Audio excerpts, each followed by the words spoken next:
Welcome. Welcome for joining us at our virtual town hall once again.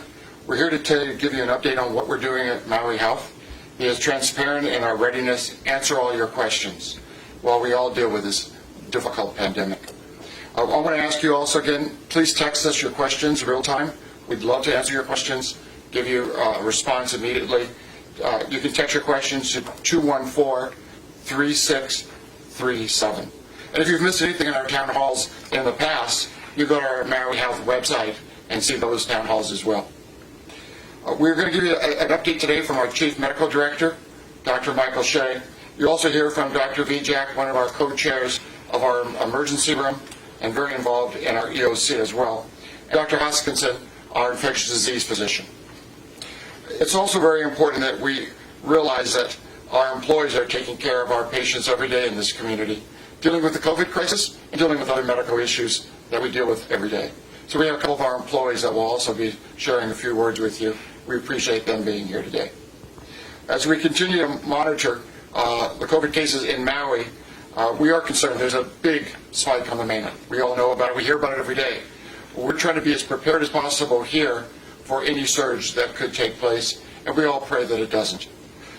We also have our operations center, our emergency operations center, continuing to meet on a regular basis, preparing for any possible surge.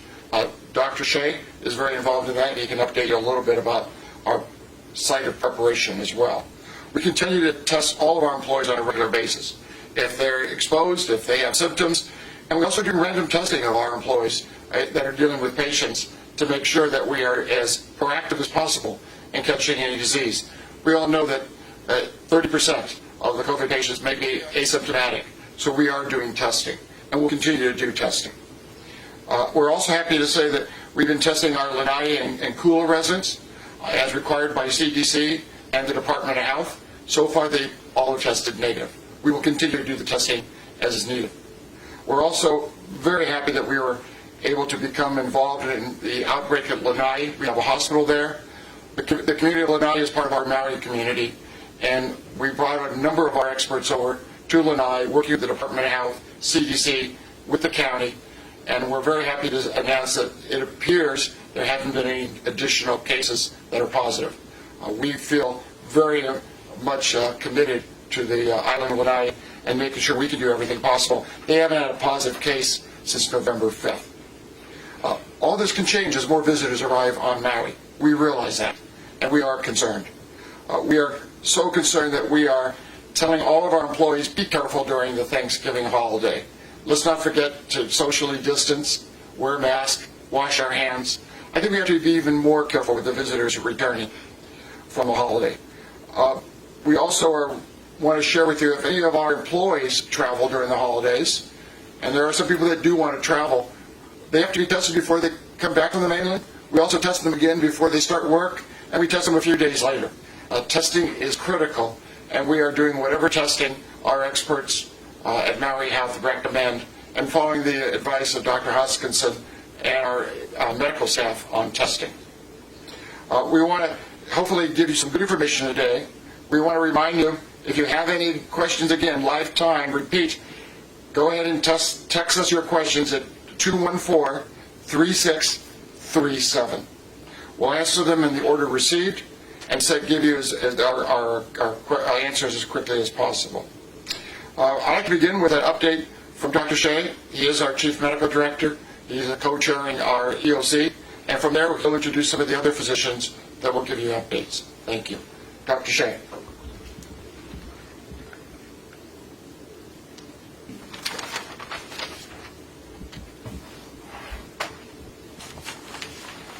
Thank you, Mr. Revis. Good afternoon, everybody, and thank you for joining us. All of our new protocols, now that we live in a COVID world. All right, so I'm going to start by giving you an update on how things are going at the hospital. So we currently only have 2 COVID positive patients in-house, which is good news. One of them is a visitor and one of them is a resident. We don't have any COVID patients on ventilators. We only have one COVID patient who was ICU status but has been downgraded. So at this point, we're doing fairly well from a COVID standpoint. It is that time of year, it's winter. Winter is busy for hospitals. We have been very busy fairly busy at the hospital. We still have capacity, of course. We have regular patient flow through the hospital. Folks come in, they get better, they go home. So even though our census may seem high, we're used to dealing with this. We're not concerned. Our ICU has been fairly busy as well with non-COVID disease, but again, folks get better, they move through. We have plenty of ICU capacity. There's nothing to worry about there. I know over time, folks have been very concerned about how many ventilators we have. Again, we started this whole process with about 22 ventilators. We now have 42 top-of-the-line ventilators. We have other devices that can act as ventilators. In addition, we have the bridge ventilators, which were made by the company locally that the mayor helped fund using CARES Act funding. So we have capacity to ventilate 60 patients. So given the size of our hospital, that's the best in the state. So I think, again, we can feel rest assured. I really hope, knock wood, that we never need to use all of those ventilators, but if we need them, they're there. Let's see. We are currently only operating one warm unit.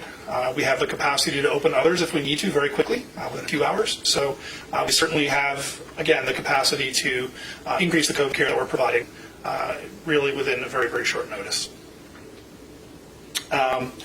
We are actually doing fairly well from a PPE standpoint. Our goal is to keep 60 days on hand of all of our major PPE supplies, and we currently are at or above 60 days for all of them, including, of course, gowns and masks and face shields. An update on our surge plan. So a lot of folks are always asking, what's the surge plan? What do we have in place? And I think it's important to understand that, as with anything, when you make a plan, if you're in a sport and you're getting ready for a game or a match, you make a plan, and then as soon as things start happening, the plan a little bit goes out the window. It gives you a skeleton to work with, sort of a beginning place, but you have to be able to be flexible.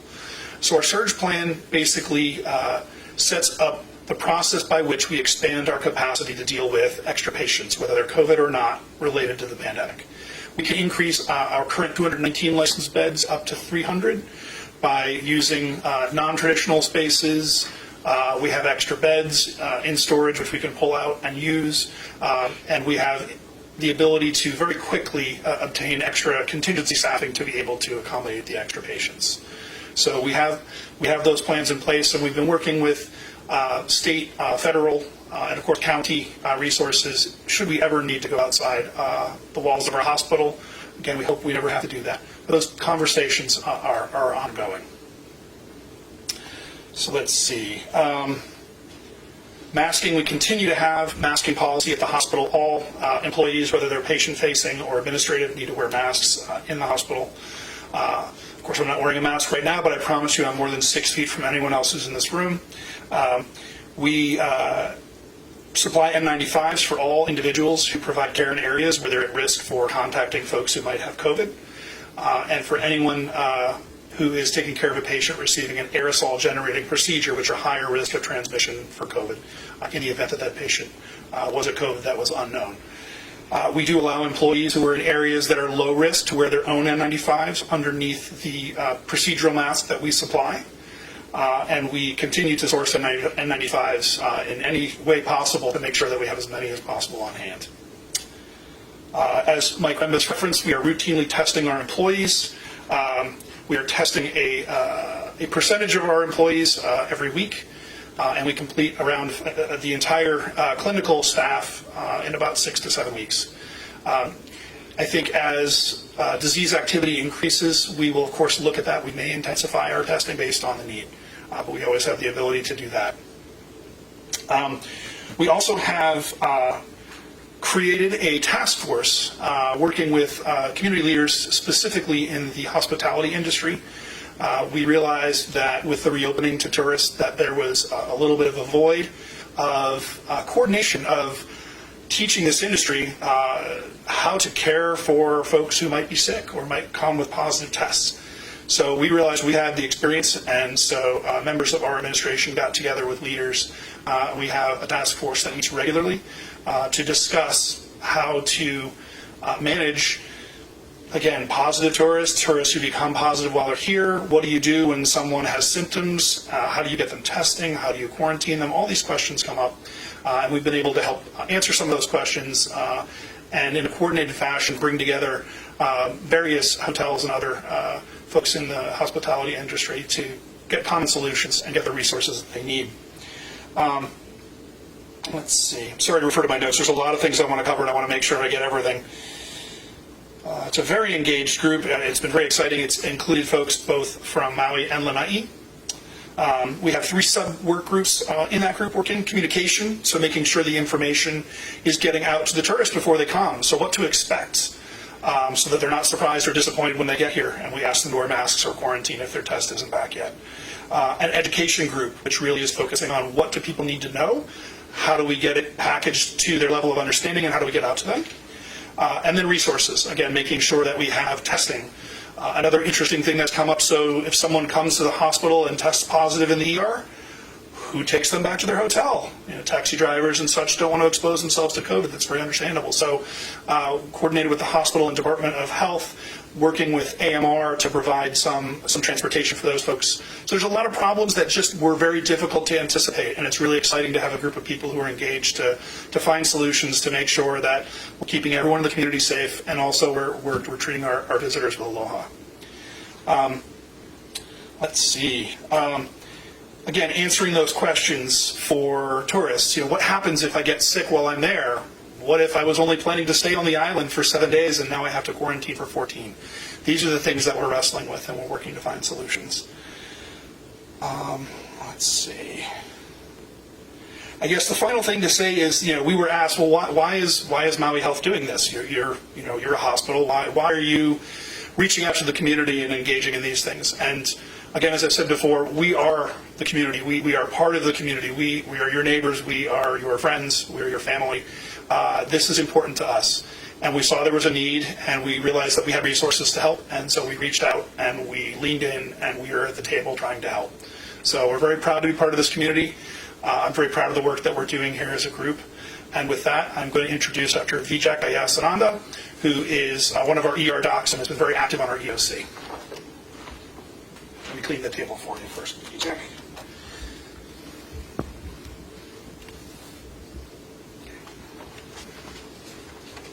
Thanks, Dr. Shea.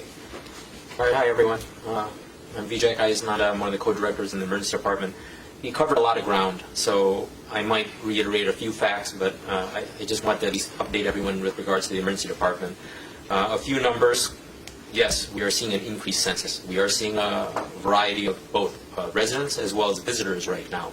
They are increasing our numbers, and looking at the last 7 days, we've been averaging very close to 100 patients a day. This is still well below our average. For example, in October of last year, we saw 136 on average a day. This year was about 105, so that's still about a 20% decrease. With that in mind, I do want to say everyone is coming to the emergency department for emergencies, and I would encourage everyone to still do that. We still have the capacity, we still have the room, we still have the capability, and we really want to take care of you, especially if there is an emergency. We don't see as much what we say low acuity ankle sprains, but we're still here for that as well, and we're trying to do everything we can to make sure everyone gets the appropriate treatment, visitors as well as locals alike. I know I've been asked multiple times by neighbors, and I will say that we are seeing a handful of visitors who are arriving on Hawaii either from quarantine or from a pre-test that was inconclusive or not back yet or testing, and they are coming back positive, but they have not required inpatient admission. Mike said it already. We are working with everyone to try to get everyone the appropriate care.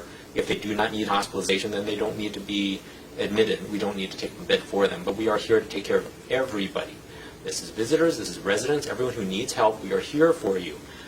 When you don't need help, we are coordinating. The best way to treat and take care of ourselves, our hospital, our emergency department, make room for everyone who needs to be here, is to be prepared. Basically, preventive care. This includes the task force that he mentioned.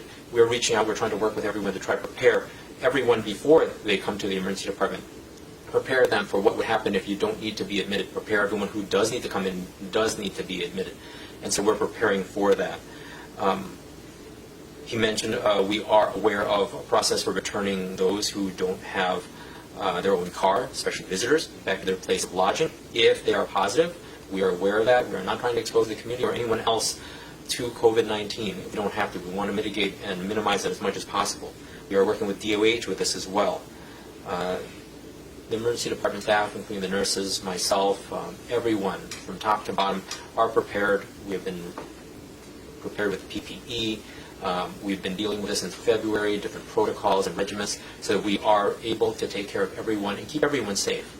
Our goal is to keep ourselves safe and keep our community safe and keep everyone else who's coming in for a non-COVID related emergency or evaluation safe as well. I was asked with regards to the type of test. Just to remind everyone, we are still using the Panther test. Yes, it can run up to 1,000 tests a day. It takes about 4 hours, maybe a little bit more than that. Everyone is getting tested on that, and when I say everyone, that's everyone who has symptoms. And as we all know, COVID-19 has a lot of big symptoms, all the way to asymptomatic. So we do test very broad scale. But if you come in for a simple ankle sprain, you probably won't get tested. We'll do the appropriate test, we'll do the appropriate evaluation. But if you come in with a cough, cold, a short of breath, chest pain, GI symptoms, headaches, we probably will test you. Because we do want to catch and find out and make sure you are safe, and when you go home that your family is safe as well. Is there anything else? Just a reminder, we are testing anyone who's coming into the hospital who's going to be admitted. We do have a protocol. We're continuing that protocol. We're testing people on several days after admission as well if they need to stay that long. We're testing everyone who's admitted, everyone who's pre-op, everyone who's going to be transferred to our hospital, because we do have some capacity right now. We have to help out our neighbor islands sometimes, and if we do, we're here for them as well. Are we prepared for increased volumes and census? As much as we can be. Mike alluded to this. We can only have a good plan in place. We'd rather not institute use of all of our ventilators, for example, but we do want to be prepared in case we have a large surge, either from the community or inside the hospital. We are doing everything we can to prevent inside the hospital spread and surge. We've gone through it twice. We are learning every day more and more things that we can do to improve. We are increasing the staffing in the emergency department in terms of doctor hours. We are making sure that PPE is available, so you don't have to worry about coming in and contracting COVID from any of the staff, as well as the staff is prepared to not contract it accidentally from an asymptomatic patient. You mentioned already that we are working with the UH, community doctors, hospitality industry, to help prepare us for any type of surge that could arrive. Lastly, I would want to say that we are already thinking ahead. We are looking ahead at all the different new treatment modalities, hopefully rapid testing, how would we implement that, how would we get everyone taken care of quickly. We're looking at all different scenarios and trying to prepare for anything that might become available. So we're always looking. Every month we come up here and talk to you, and we'll be happy to bring up any new information, any new treatment modalities, anything we know about immunizations, everything else in the future, and we're taking your questions for that. And I believe that is it for me. I'm going to go ahead and get off the stage and introduce Dr. Scott Hoskinson, our infectious disease specialist, to give you a little bit more information.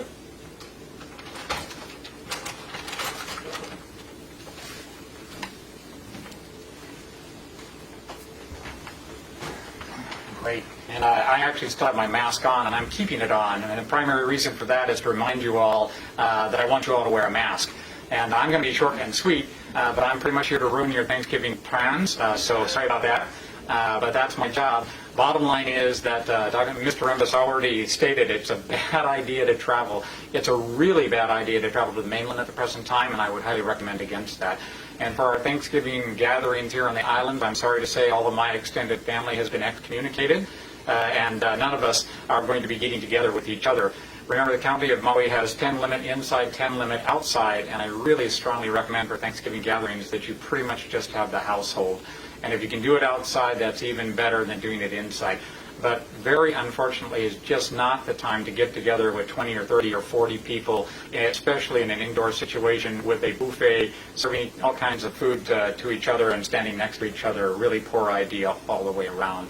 So sorry about that, but to be safe this Thanksgiving, limit the number of people that you actually have over at your Thanksgiving dinner. Hopefully just your household itself, people that you know.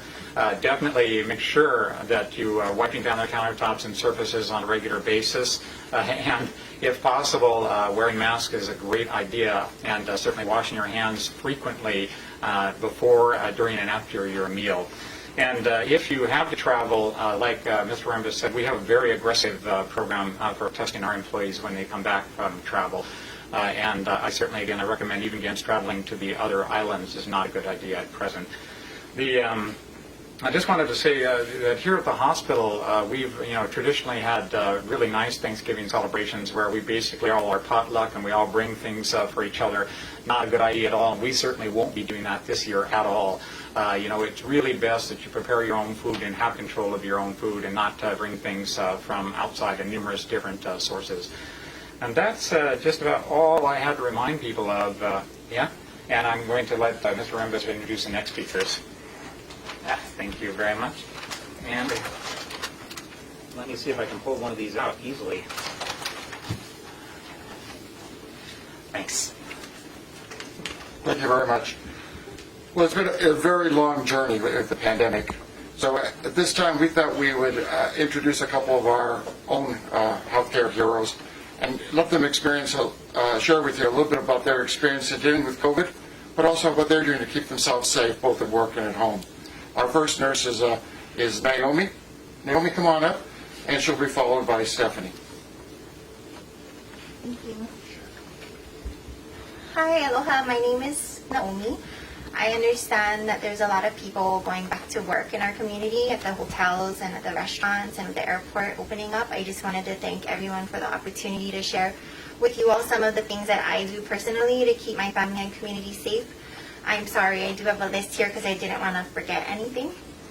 Working in an industry, any industry where you're close to people and in a closed area can be really stressful during the pandemic. Some of the things that I try to do daily is make sure that I keep my health up with just the normal common sense things like drinking water, eating healthy, going for walks in my neighborhood, making sure I take my vitamins. I just feel that having a healthy immune system gives me like an extra layer of defense. When I come to work, I try to bring an extra pair of scrubs, or I use, thankfully the hospital provides us scrubs that is an option for us to use, and I do use that when I am providing patient care. That way I can either change into a clean pair of scrubs or change out of the hospital scrubs so that I don't sit in my car with potentially infected scrubs. I also change my shoes out or disinfect them before I get in my car. That way I'm not tracking anything from the hospital into my car and potentially into my home. When I get home, it took a while for my family to get used to a routine, but we have a really diligent one where we know that mom's not going to kiss anybody or hug anybody hello. I go straight to the laundry room and throw my dirty clothes in there and go straight into a hot shower before I even talk to anybody. At first it seems weird, but everyone gets used to it. Another thing that is really important is to get outside and try to have some time away from worrying all the time. I found that helps me when I'm starting to get COVID fatigue. I like to take my kids surfing. We go 3 times a week to the beach, just hang out, of course, with just us, or go on hikes. I feel safe because we're outdoors. We're lucky here in Hawaii, especially on Maui, to have lots of places that you can go outside and not be around a lot of people, or at least like be separate and in your own little separate group. I always have a bag with me that has hand sanitizers and masks just in case we need it, in case for some reason something happens or a lot of people end up showing up. It helps break up the daily routine and get some sunshine and fresh air. I'm very thankful to the Maui community as well, because it seems like whenever I'm outside that everyone is being really respectful of other people's space and other people's feelings and thoughts about COVID, so I am thankful for that. I know it helps me feel more at ease when I'm out with my family because of that. I just try to be cautious and not hang out in large groups or inside areas with poor ventilation for long periods of time. I guess my last piece of advice for our community that's heading back to work would be to stay calm. I know it sounds easier said than done, but it helps you to be more aware and ready to move with the changes. One of the things we learned early on here at the hospital was that when you allow the fear to take over, it actually becomes really dangerous. It's too hard to stop and make critical, rational decisions in the moment when you're afraid. So just stay aware, be up to date with all of your safety policies, and never hesitate to speak up if you feel that there could be a change in a workflow or a safety procedure that will help protect everyone.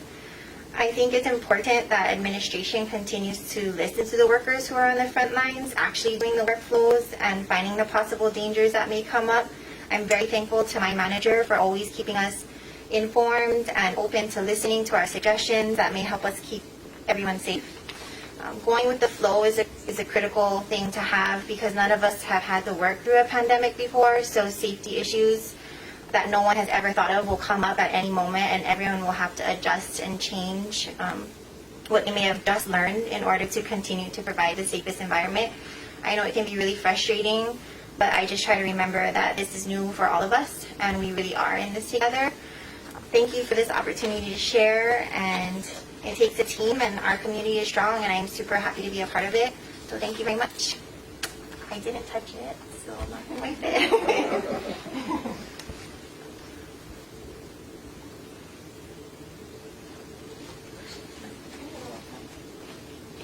Hi, thank you for having me here today. My name is Steph. I'm one of the bedside nurses here at the hospital.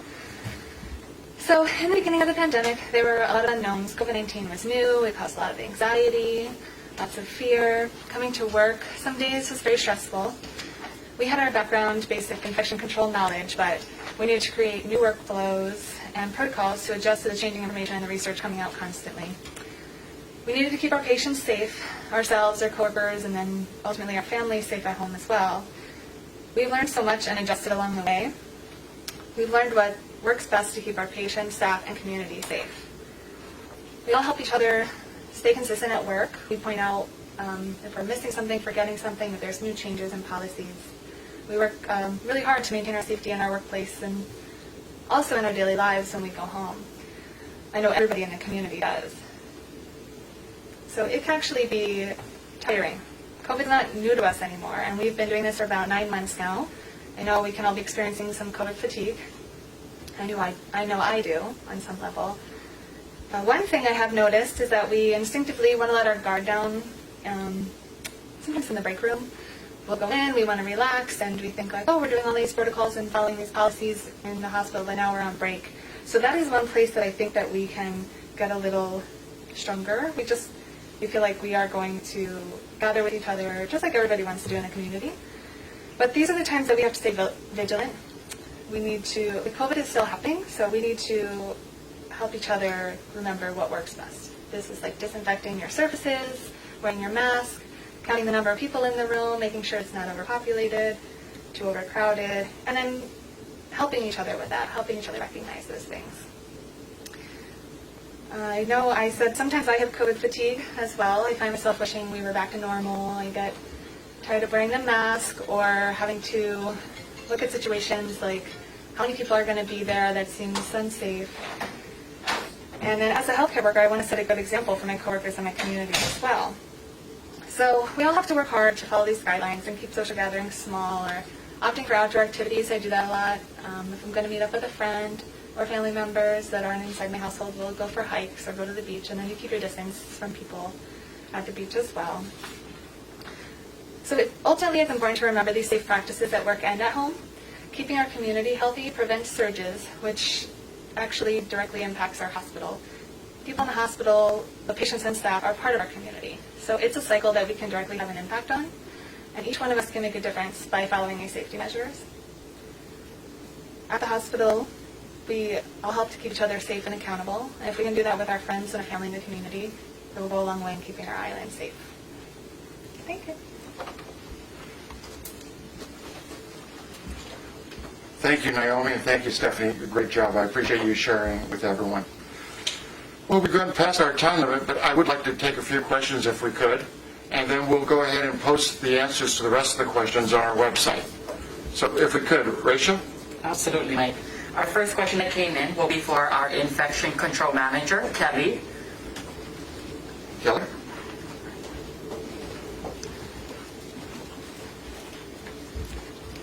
Kelly, the question that came in is, why does masks have to be worn outside at pools? This will stop people from visiting the beautiful island. So masks, of course, is a great idea because it's a matter of source control. So whether we're in a building, we're at the pool, we're taking a walk with our dogs, we must make sure that we have our proper source control.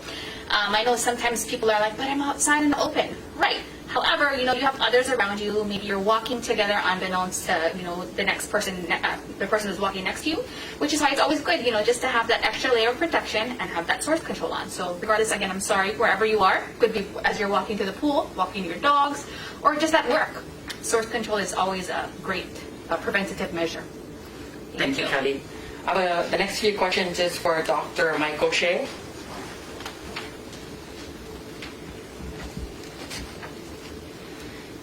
Dr. Shea, the first question for you, how is COVID-19 treated in the hospital?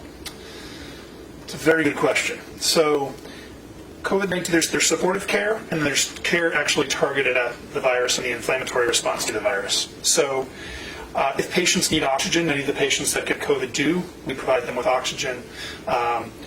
Many times they may require significant amounts of oxygen through a BiPAP machine or a high-flow nasal cannula, and in some cases they can end up on a ventilator. In addition to that, there are some agreed upon treatments that are not FDA approved, but that are supported by good literature that suggests they do help.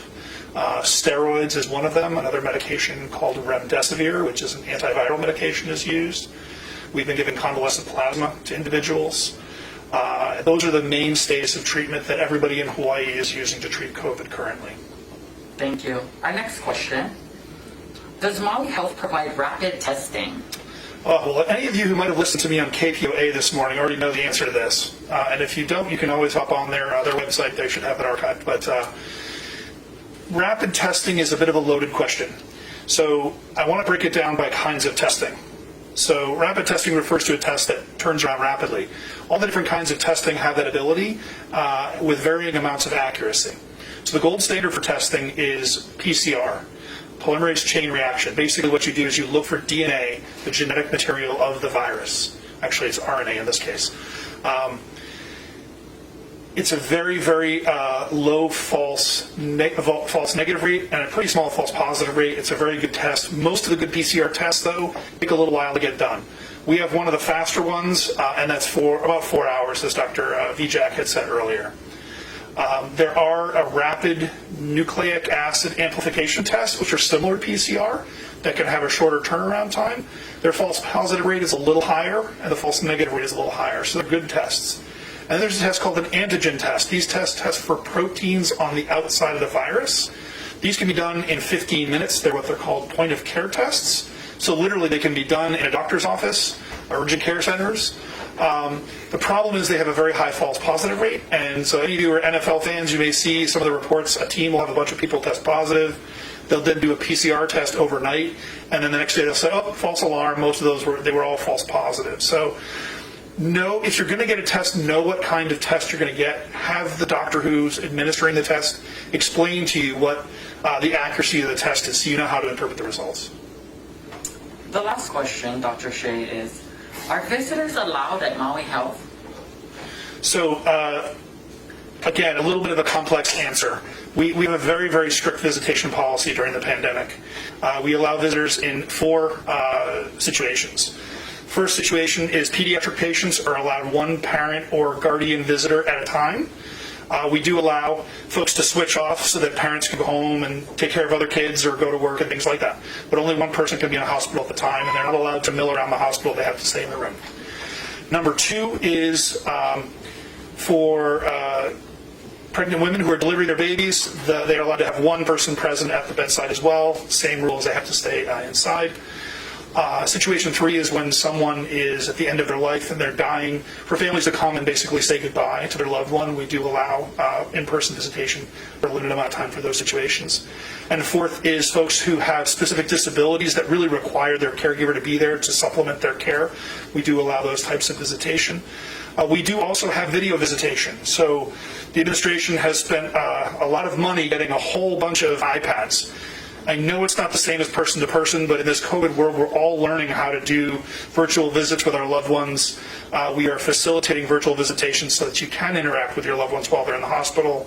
And a lot of times the nurses and the doctors will try to coordinate to be there during that visit, so there can be some communication there as well. Thank you. Thank you, Dr. Shea.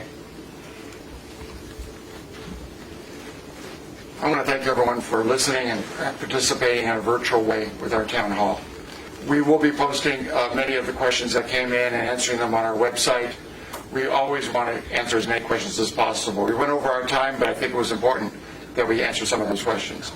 I just want to leave you with one thing. As we spend time with our friends and our family, let's do it in a responsible way. Let's reduce the numbers, social distance, wear the mask. You heard all the rules. I know it sounds repetitive, but it's so important to our health and the health of Maui. We're here for you. We're part of you. We thank you for being part of this virtual town hall. Thank you.